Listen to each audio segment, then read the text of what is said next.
Fue uno de los faraones más grandes que jamás había visto el antiguo Egipto. El constructor más grande, el guerrero más indomable y padre de más de 100 hijos. Nuevas evidencias muestran que también fue el faraón no nombrado en el Éxodo bíblico. Era Ramsés el Magnífico. ¿Fue este el faraón que se atrevió a enfrentarse con el Dios de Israel? ¿Es la única cara que podemos contemplar de la Biblia?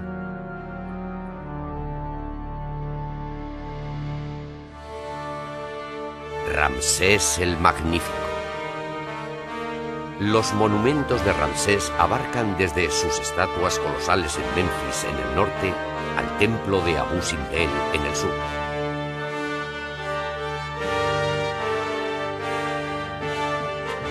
En medio, el valle del Nilo está salpicado con templos, palacios y estatuas construidas por el faraón que el mundo conoció bajo el nombre de Ramsés el Magnífico. Ramsés llevó a cabo la mayor batalla que ningún faraón había librado.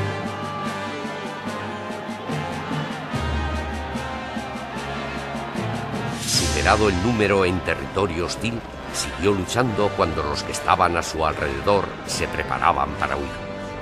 Ramsés sabía cómo pelear. La única batalla que tal vez perdió fue la que libró contra el Dios de los israelitas.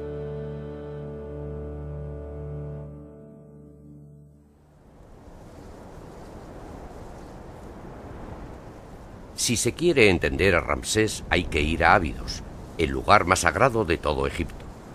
Durante miles de años, los peregrinos llevaron sus ofrendas allí para conseguir los favores de Osiris, el dios de los muertos. Hoy día, todo lo que queda de las ofrendas es la colina de la cerámica, vasijas ahora rotas llevadas por los peregrinos.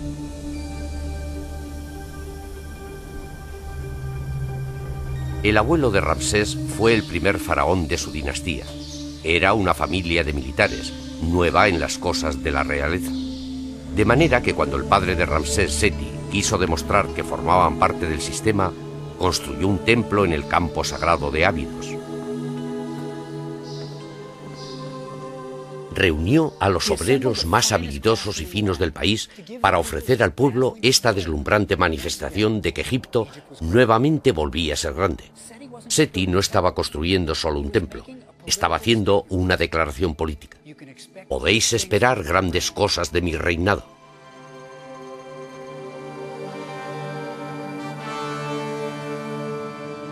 Ese era el padre de Ramsés. Era una familia de magníficos realizadores y Ramsés tenía intención de hacerlo mejor aún.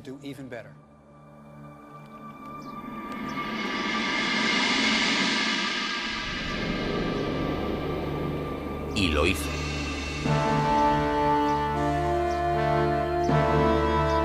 Cuando se convirtió en faraón, Ramsés construyó un templo tan tremendo que se iba a transformar en su logo para siempre y en un icono en todo Egipto.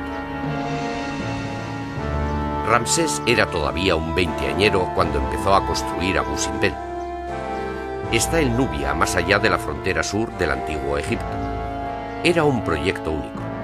La mayoría de los templos estaban hechos con bloques de piedra adosados unos junto a otros y luego eran tallados. Abu Simbel fue esculpido en una montaña. Tuvieron que desarrollar nuevas técnicas para cortar la roca. A los artistas los bajaban desde la parte superior de la montaña en andamios para que dibujaran la enorme parrilla que serviría de guía a los escultores que labraron las 4 estatuas de Ramsés sentado en su trono de 160 metros de altura. ¿Por qué construir un monumento tan increíble en un lugar tan apartado? Allí jamás hubo una gran población que pudiera ir a adorar al templo. Se trataba de pura propaganda. Ramsés quería que todo el mundo le tuviera miedo. Nubia era la fuente de oro de Egipto, y el templo era un temible recordatorio del poder de Ramsés ante los nubios. El viajero que llega hasta aquí se encuentra con 4 estatuas colosales en el exterior del templo que le están mirando hacia abajo. Y luego, en el espacio físico que es el templo en sí, se encuentra con unos grabados representativos de la vida de Egipto.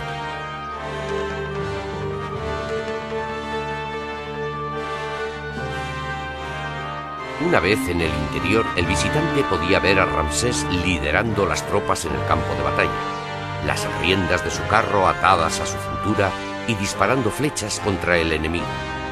Era un gran drama, pero las cosas no terminaban ahí. En la parte más interior del templo, el Sancto Sanctorum, hay estatuas sentadas de los dioses Amón, Ra, Ta y Re-Araté. Con ellos, y de exactamente la misma medida, está Ramsés el Magnífico, un dios entre los dioses. Bastante ego, ¿no? Y Ramsés no se detuvo con un solo templo en Abu Simbel. Construyó el segundo para su querida reina Nefertari. Se habían casado siendo adolescentes y evidentemente él la adoraba. Encima de la entrada de su templo, él mandó colocar una inscripción grabada sobre la roca llamándola «Ella por quien el sol alumbra». Bonito, ¿a que sí? En los años 1920, cuando Norteamérica quiso conmemorar a sus grandes presidentes, Ramsés, en Abu Simbel, fue la inspiración para construir Mount Rushmore en las colinas negras de Dakota del Sur. Incluso con la maquinaria y las técnicas de ingeniería modernas, se tardó casi 20 años en completar las 4 cabezas colosales de los presidentes. Casi otro tanto se tardó en finalizar las obras en Abu Simbel. Ramsés empezó su reinado con gran actividad. Egipto es un enorme país, desierto en su mayor parte, y el Nilo hace que la tierra sea habitable. En la antigüedad, los egipcios se amontonaban a lo largo de las orillas del río. Si había alguna población, siempre estaba en las riberas del río. En Tebas, el antiguo centro religioso de Egipto, Ramsés construyó más templos grandes. Y al otro lado del Nilo, hizo que se construyeran tumbas en el Valle de los Reyes y Reinas. Pero la verdadera capital siempre había estado en Menfis, a unos 640 kilómetros más al norte, cerca del Cairo actual. Ahí es donde se llevaban a cabo los negocios que gobernaban el país. Cuando Ramsés alcanzó el poder, él trasladó la capital a una zona llamada el Delta, a unos 160 kilómetros al norte de Menfis.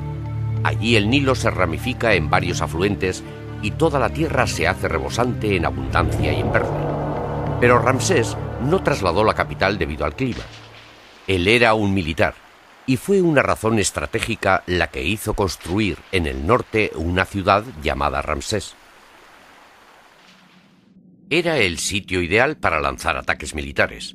Al norte Siria y Libia al oeste, los enemigos tradicionales de Egipto. De modo que construyó una ciudad totalmente nueva y soñó con los montones de tesoros que podría llevar consigo a Egipto. Quizás se trate de la ciudad que la Biblia dice que el faraón obligó a construir a los israelitas. La nueva ciudad de Ramsés se convirtió en un complejo bullicioso de palacios, templos, almacenes, talleres y barracones. Ramsés había crecido desde muy pequeño junto al ejército y se sentía muy cómodo al verse rodeado de toda la parafernalia militar. Fue de esta nueva ciudad desde donde él salió con sus legiones para conseguir las victorias que le valieron el título de Ramsés el Magnífico.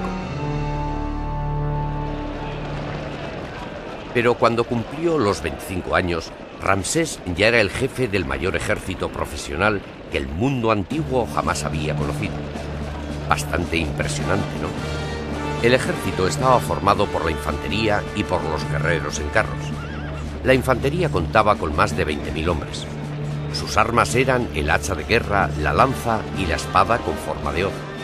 Debido a que lo más importante era la maniobrabilidad en la guerra donde intervenían los carros, los guerreros que los montaban debían de ser ligeros, se rompían fácilmente.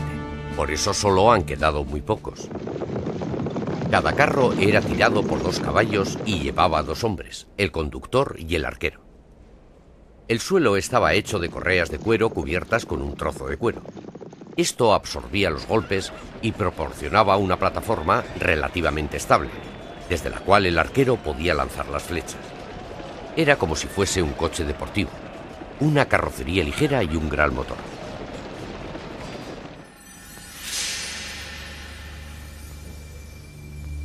La batalla de Cadés consagró la fama de Ramsés como un guerrero temerario. disponemos de más relatos de dicha batalla que de cualquier otro evento en la historia antigua. Fue el equivalente en el antiguo Egipto del paso de George Washington cruzando el Delaware. Lo que resulta formidable es que no solo tenemos relatos escritos de la batalla, todavía contamos con el campo en el que Ramsés luchó. La antigua ciudad fortificada de Cadés en Siria estaba construida sobre una colina. Dicho lugar había estado habitado durante más de 3000 años, e incluso hoy día una moderna ciudad se erige allí. Pero quizá pronto se quede desierta. La sal del subsuelo y el agua han hecho que la mayoría de sus habitantes abandonen sus casas. Actualmente solo unos pocos moradores viven en lo que antaño fue un lugar estratégico en el antiguo Medio Oriente. ¿Ves? Cadés era crucial en el plan de Ramsés para controlar el Oriente Medio, pero la ciudad estaba entonces dominada por los hititas, guerreros de lo que hoy día es Turquía. Era el enemigo número 1 de Egipto, y Ramsés tenía intención de arrebatarles Cadés. De manera que en el segundo mes del verano, en el 5º año de su reinado, 20.000 soldados siguieron a Ramsés fuera de Egipto. Planearon tomar Cadés y todo el territorio circundante.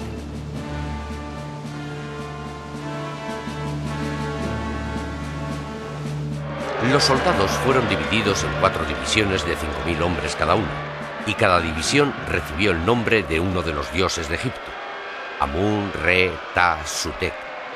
Cuando Ramsés salió en su carro con su ejército de varios kilómetros de largo en pos de él, no tenía duda de la victoria que iba a conseguir.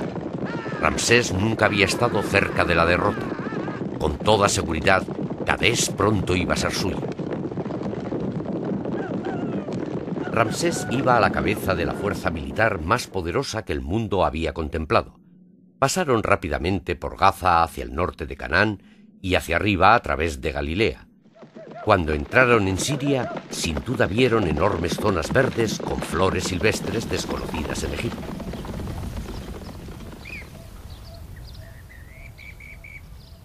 Y a lo lejos montañas cubiertas de nieve. Probablemente era la primera y única vez que ellos veían nieve.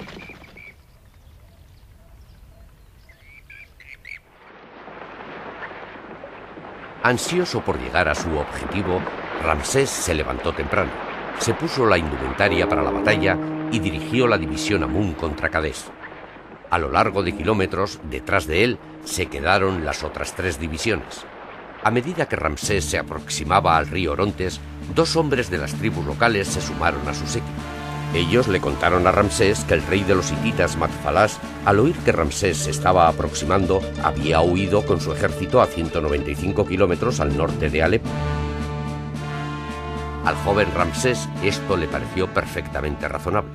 Anheloso por conseguir la victoria, con tan solo la división de Amún siguió presionando hacia adelante. Al día siguiente intentaría tomar Cadés junto con todos sus tesoros. Demasiado bonito para ser cierto. Mientras Ramsés levantaba el campamento, sus centinelas apresaron a 2 espías hititas, consiguiendo arrancarles la verdad. Ramsés había caído en una trampa. Matfalás les estaba esperando en el bosque, justo detrás de Cadés, con un ejército de 40.000 hombres. Mientras Ramsés y sus oficiales estaban elaborando planes de emergencia, los hititas atacaron.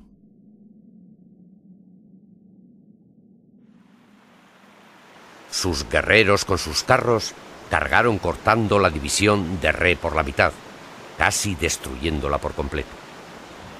Luego fueron directamente contra el campamento de Ramsés. Los carros estaban siendo reparados. La infantería se estaba curando los pies cansados. Se estaban distribuyendo los suministros y dando de comer al león mascota de Ramsés. Se encontraban totalmente desprevenidos para lo que se les venía encima.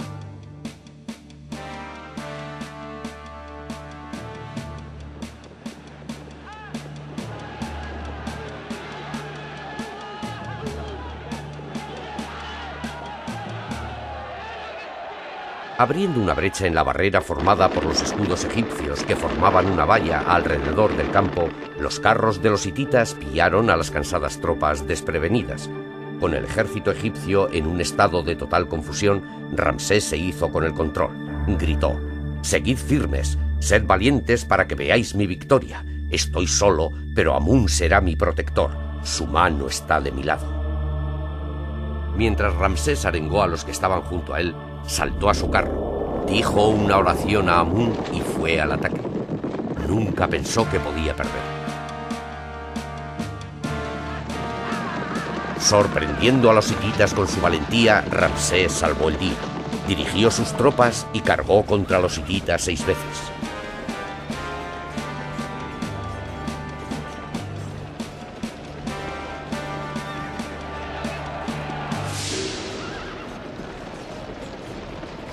Finalmente los hititas se vieron obligados a huir cruzando el río. Matfalas, que estaba esperando con sus huestes de infantería para ir al ataque, se quedó atónito al ver cómo se retiraba su compañía de carros a través del río. Uno de los príncipes de Alepo tragó tanta agua al intentar escapar que tuvieron que sujetarle de los tobillos para vaciarle todo el agua que había tragado.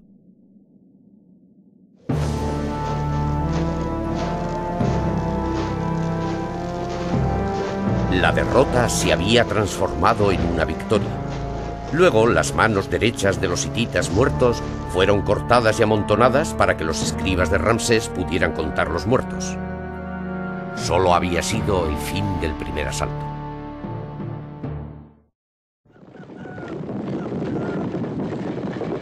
A la mañana siguiente le tocó el turno a Ramsés. Tras varias cargas estaba claro: las tropas hititas estaban muy bien entrenadas y eran demasiado numerosas para derrotarlas sin más. Hubo un tiempo muerto, pero el valeroso Ramsés había logrado una gran victoria personal. Matfalas ofreció a Ramsés un tratado de paz. Ambas partes aceptarían un status quo y se pondrían de acuerdo para no volver a atacarse mutuamente. Pero Ramsés no lo acató. Él solo aceptó una tregua. Todavía seguía teniendo planes para Cadés. De manera que Ramsés y su ejército regresaron a su ciudad en el delta.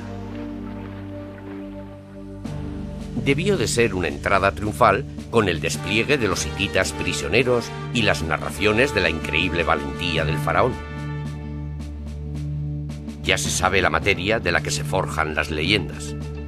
Ramsés hizo grabar la historia de la batalla de Cadés en las paredes de sus templos, creando el relato más detallado de todas las batallas de la antigüedad.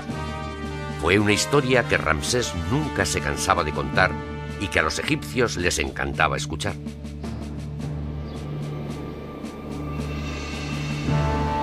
Pero pronto tuvo en sus manos otra clase de lucha totalmente diferente: una batalla con el Dios de los israelitas.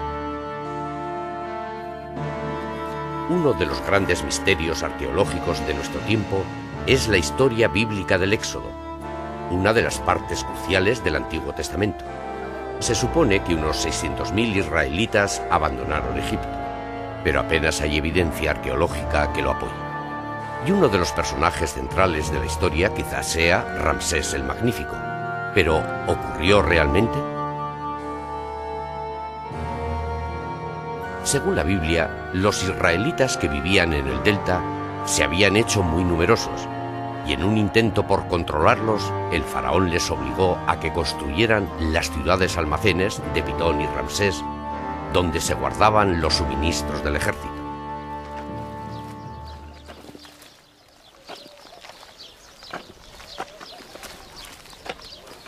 Cuando los israelitas pidieron 3 días de vacaciones para celebrar una festividad religiosa, el faraón no solo se negó, sino que dijo que no se les volvería a suministrar paja para que fabricaran los ladrillos.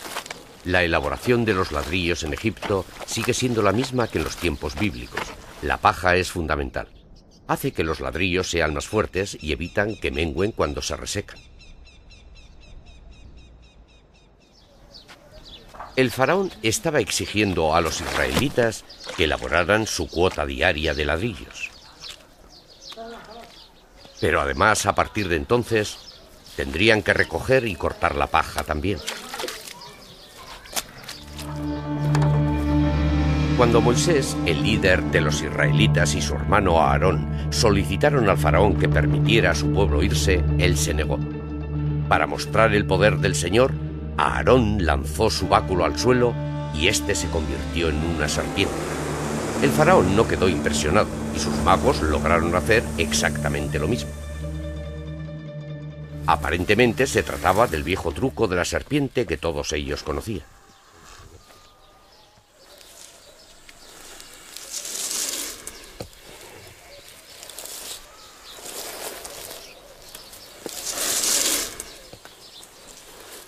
Los encantadores de serpientes egipcios de hoy día todavía saben cómo hacerlo. Son muy buenos showmans con una buena borrachera. Pero a pesar de todo, el truco sigue resultando bastante impresionante.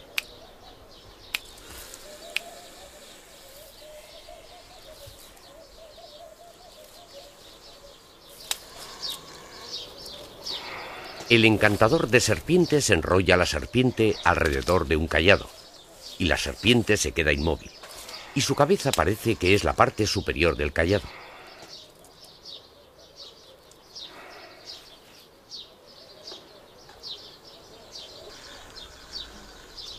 Moisés decidió hacer algo parecido a esto delante del faraón.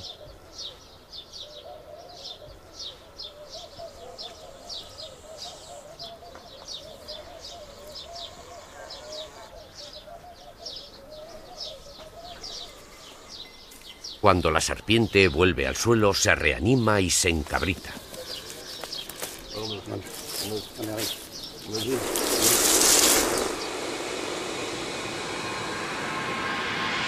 La confrontación última en la historia del Éxodo es entre el Dios viviente de Egipto, el faraón, y el Dios de los israelitas, quien lanza 10 plagas sobre Egipto. Moisés dice: tocaré el agua que está en el Nilo con mi bastón y se convertirá en sangre, y los peces del Nilo se morirán. El Nilo estará sucio y los egipcios aborrecerán beber su agua. Incluso cuando ocurrió, el faraón no se atemorizó y se negó a que los israelitas se marcharan. Hay que recordar que el faraón también se consideraba un dios. Además, el Nilo siempre se volvía rojo en la época de las inundaciones, porque cuando el río crecía, traía consigo un barro rojizo que cubría el suelo.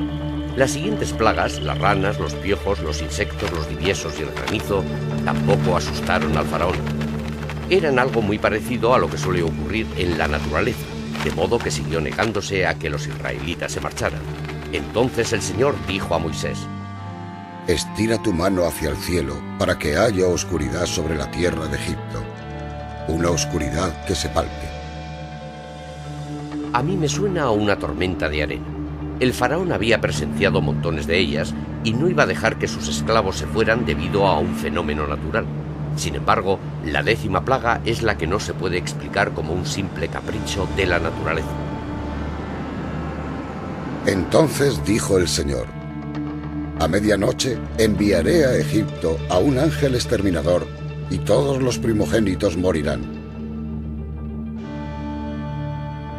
Con el corazón roto a causa de la muerte de su hijo primogénito, el faraón cedió y dio comienzo al éxodo. Pero incluso después de las plagas y de la muerte de su hijo, el faraón resistió a ceder. En un último movimiento para evitar la derrota, rápidamente reunió a sus carros y persiguió a los israelitas. Fue entonces cuando tuvo lugar la separación de las aguas, permitiendo a los israelitas que escaparan.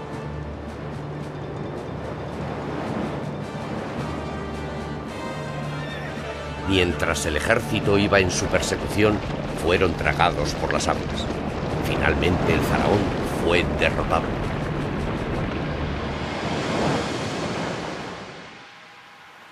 La ruta más fácil para que se escaparan los israelitas hacia la tierra prometida era a través de una zona llamada el Mar de los Cañaverales. Todavía sigue allí. De hecho, parte del canal de Suez lo atraviesa. Es una zona de pantanos y ciénagas que la gente a pie es capaz de atravesar. pero los carros quedan atrapados en el barro. Eso explicaría la historia de la Biblia. No fue tan dramática, pero sigue siendo una derrota del faraón.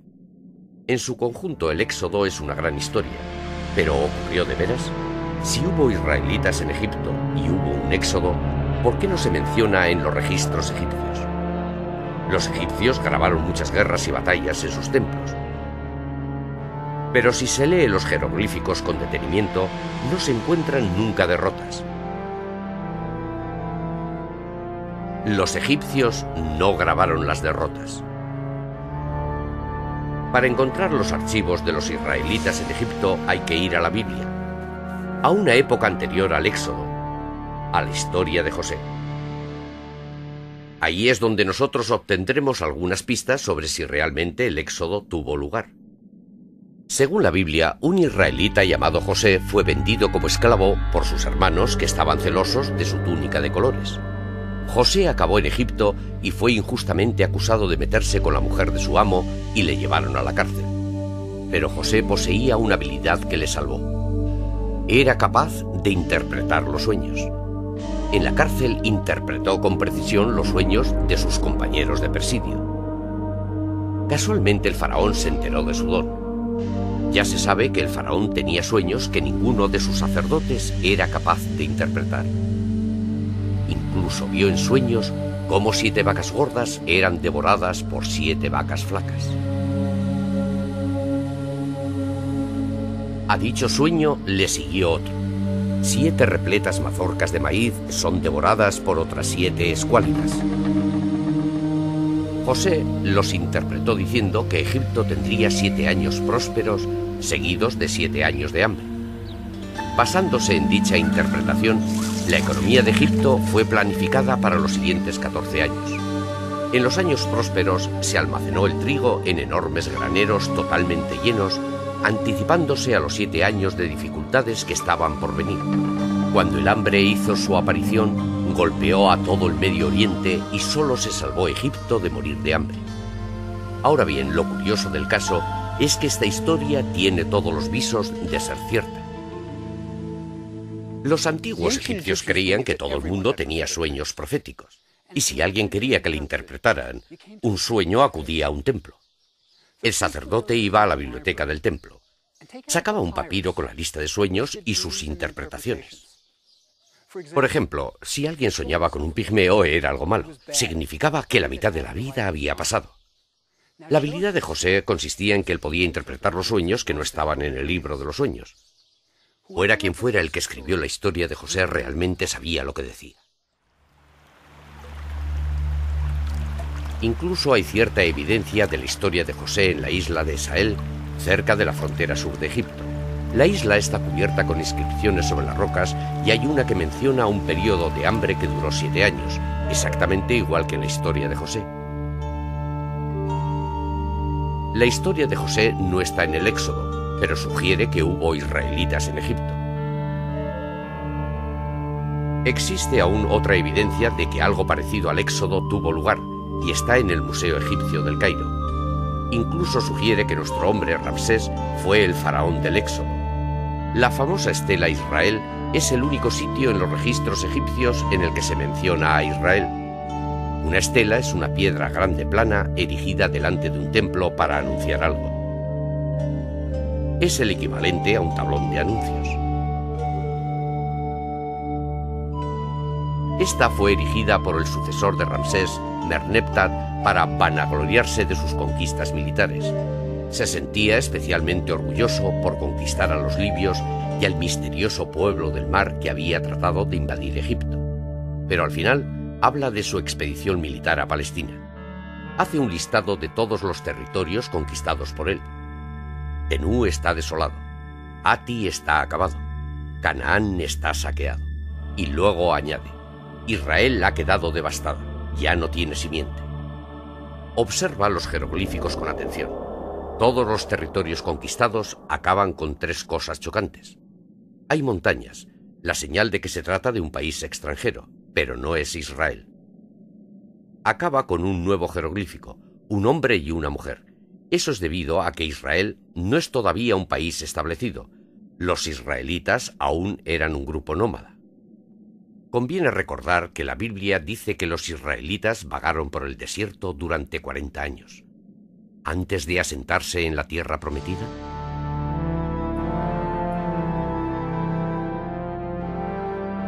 Bueno, si aún andaban errantes cuando el sucesor de Ramsés erigió la estela, eso haría que el éxodo tuviera lugar durante su reinado de 67 años de duración. La estela sugiere que Ramsés el Magnífico fue el faraón sin nombre mencionado en el Éxodo.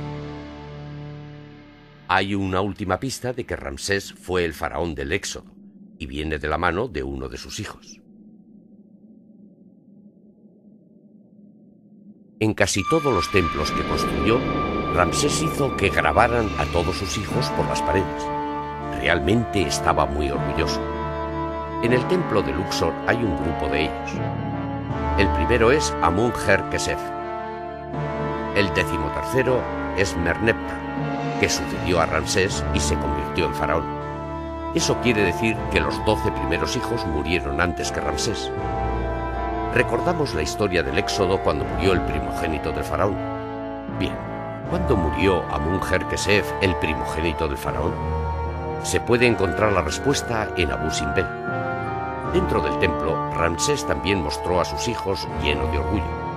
A la cabeza va su primogénito, Amun-Her-Kesef.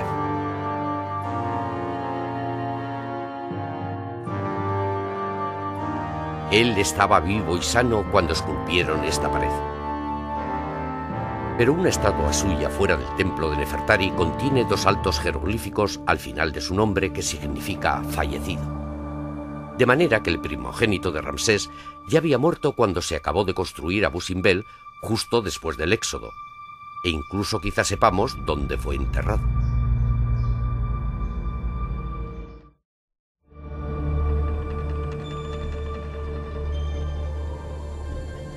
Todas las tumbas en el Valle de los Reyes están enumeradas, y una de las que más se habla es la KV5, Valle de los Reyes 5. Ramsés construyó la tumba para sus hijos, que habían fallecido antes que él, justo al lado de la suya, para que pudieran permanecer junto a él toda la eternidad. No se trata de una tumba ordinaria. Cuando el egiptólogo, el Dr. Ken Weeks, empezó con las excavaciones, fue patente que se trataba de la mayor tumba construida en Egipto.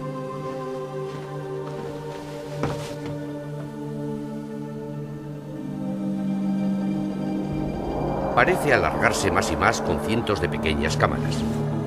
Salas para conservar momias, salas para guardar muebles, ropa y todas las posesiones que los hijos de Ramsés necesitarían en el mundo venidero.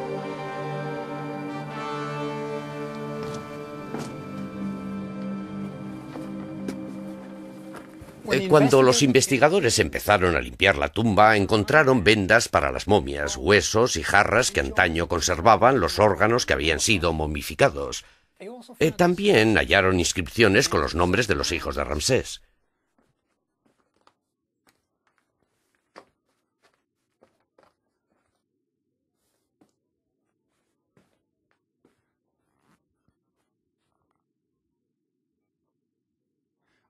Lo que resulta realmente interesante es que los estudiosos actuales emplazan la muerte del hijo mayor de Ramsés justo en la época del Éxodo. ¿No resulta sorprendente que esta tumba sea el lugar del enterramiento del primogénito del faraón? El hijo cuya muerte liberó a los israelitas para que salieran de Egipto.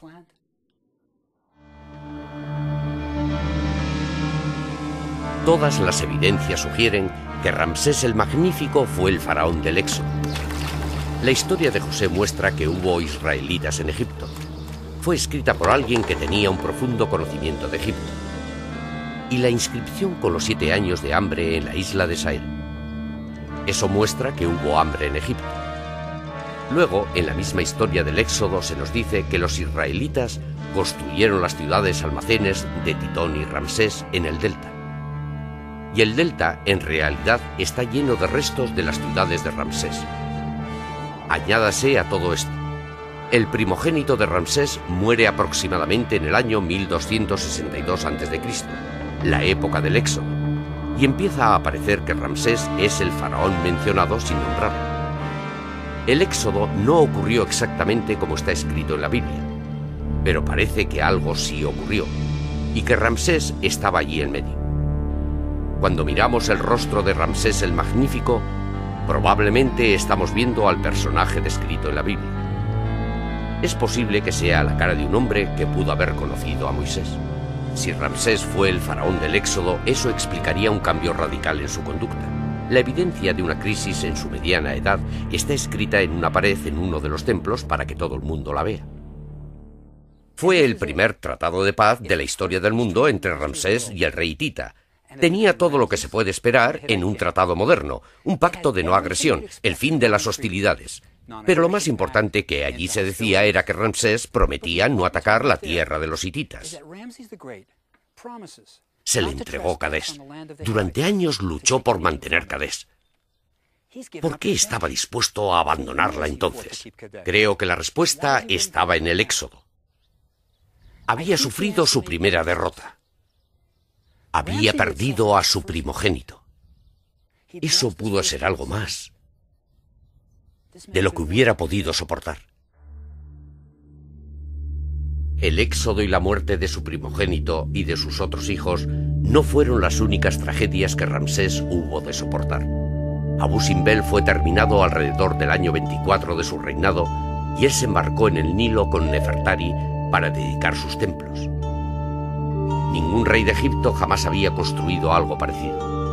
De entre todas sus esposas, Nefertari fue su única amiga y compañera. Ella le había acompañado a todas partes y aparece a su lado en las estatuas del templo. Aquel iba a ser el último viaje de Nefertari, ella por quien el sol alumbra. Murió poco después de su regreso al palacio del Delta.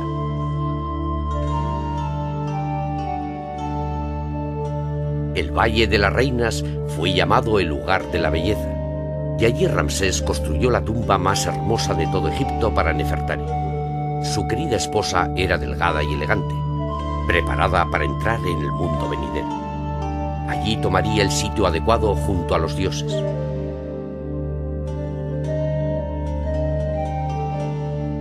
Ramsés iba a reinar durante otros 40 años sin la compañía de Nefertari. A partir de aquel momento, él cambió. Nunca jamás volvió a montar a caballo fuera del delta para dirigir el ejército en una batalla. Sus pensamientos habían pasado de las conquistas a la construcción de tumbas y monumentos.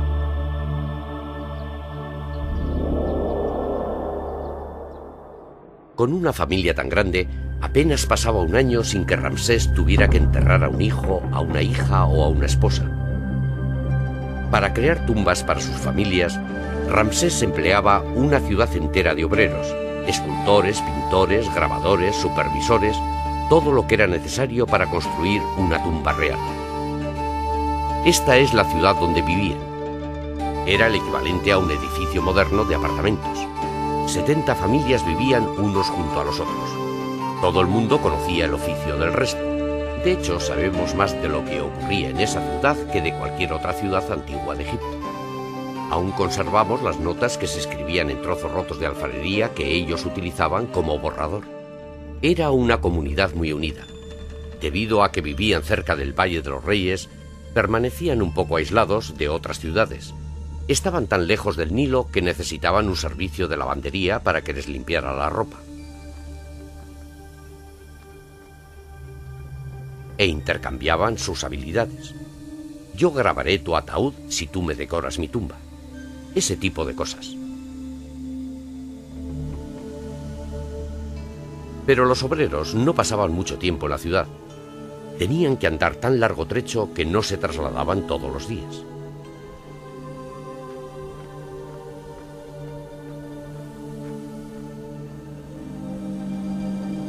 Aún se puede recorrer el camino que tomaban para acudir al trabajo. Imagínenselos andando en pequeños grupos de 3 o 4, transportando sus herramientas, hablando. Era un paseo precioso. En cuanto llegaban a lo alto podían vislumbrar todo el valle del Nilo a sus pies. Debajo podían ver cómo estaba siendo construido el templo mortuorio de Ramsés. Me pregunto si habría algún tipo de competitividad entre los dos grupos. Nuestra tumba es mejor que vuestro templo. Justo en el borde está el Valle de los Reyes. Ahí era donde Ramsés esperaba descansar durante toda la eternidad. Después de 67 años de un reinado extraordinario, Ramsés el Magnífico murió en su palacio. Su cuerpo fue llevado al taller del embalsamador, el mismo taller que había momificado a su querida esposa Nefertari, a Amun-Her-Kesef, su primogénito, y a tantos de sus hijos e hijas. Permaneció allí durante 70 días.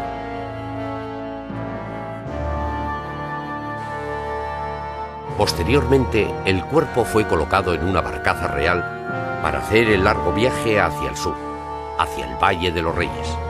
Durante 3 semanas, el barco portador del cuerpo de Ramsés fue río arriba. El pueblo de Egipto se agolpaba en las orillas para rendir los últimos honores al faraón que había gobernado también durante casi 3/4 de siglo.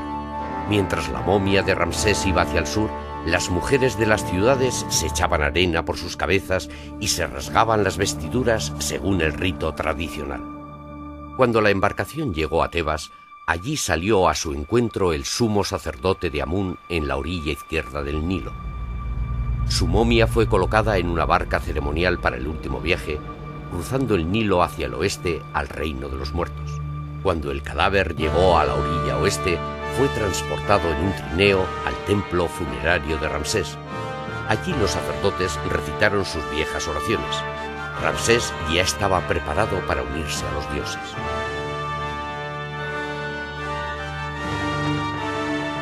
El trabajo en la tumba de Ramsés había comenzado 60 años antes. Ya estaba preparado para recibir la momia de Ramsés. Al igual que en las tumbas de los faraones anteriores, la piedra del sarcófago fue bajada lentamente por un pasillo, pasando por los textos sagrados de las paredes que acelerarían el paso del faraón al mundo venidero. El libro de las puertas con todas las palabras claves para vencer todos los obstáculos. Y lo más importante de todo, el libro de los muertos para asegurarse la resurrección en el mundo venidero. El pasillo bajaba hasta lo profundo del subsuelo. Se habían grabado, esculpido, alisado y luego decorado las alas, de forma que el rey pudiera mostrar a los dioses que debería ser tratado como uno de ellos. La tumba actual de Ramsés ha sido víctima tanto de los ladrones de tumbas como de las inundaciones graves ocurridas como consecuencia de las fuertes lluvias en el Valle de los Reyes. Pero aún así sigue siendo digna de Ramsés el Magnífico.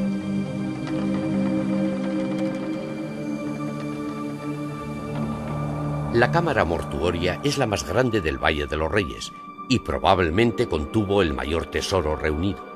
Ramsés reinó durante 67 años en el país más rico de la tierra, y en todo este tiempo amasó enormes tesoros de oro para llevárselos consigo al mundo venidero. Esta sala, sin duda alguna, contuvo tesoros bastante más espectaculares que los de un joven faraón como Tutankamón.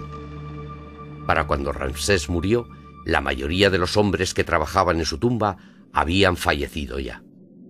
Ramsés reinó durante 67 años.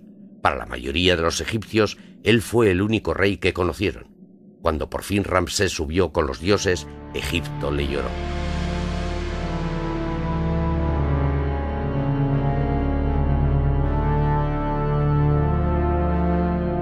Pero la momia de Ramsés no permaneció en su tumba siempre. Descubierta por un arqueólogo en el siglo pasado, fue llevada a El Cairo. Aunque ese no fue el viaje final de Ramsés. En los años 70, los bedeles egipcios descubrieron que los faraones en la sala de las momias del Museo del Cairo estaban sufriendo una segunda muerte. La humedad del museo había permitido que los hongos y las bacterias atacaran las momias durante casi un siglo. La momia de Ramsés fue enviada a París para que la estudiara y la tratara un equipo de científicos. Cuando Ramsés llegó al aeropuerto francés, tuvo una recepción militar como correspondía a un jefe de Estado. La momia de Ramsés fue examinada por un equipo de científicos en el Museo del Hombre de París. Los rayos X en el cráneo de Ramsés mostraron que sus dientes estaban desgastados, cascados. Un absceso alrededor de sus muelas fue lo suficientemente grave para producirle la muerte por infección, una situación que los médicos egipcios no pudieron curar. No podemos estar seguros si esa fue la causa real de la muerte de Ramsés, pero sí se puede afirmar que los últimos días de este gran hombre fueron pasados en agonía. Ramsés murió con dolores. Era un anciano enfermo de casi 90 años. Pero los antiguos egipcios creían que en el mundo venidero volvería a cambiar y sería joven otra vez. Me gusta pensar en Ramsés en alguna parte de la orilla oeste, montando en su carro saliendo de su palacio. El ejército detrás de él, ocupando una hilera de varios kilómetros, caminando hacia nuevas conquistas. Y a su regreso, su querida Nefertari esperándole para salir a su encuentro con un par de docenas de hijos. En cuanto se ve rodeado por todos ellos, les cuenta sus victorias y aventuras. Hubo 11 reyes en Egipto con el nombre de Ramsés, pero solo hubo uno que fuera Ramsés el Magnífico.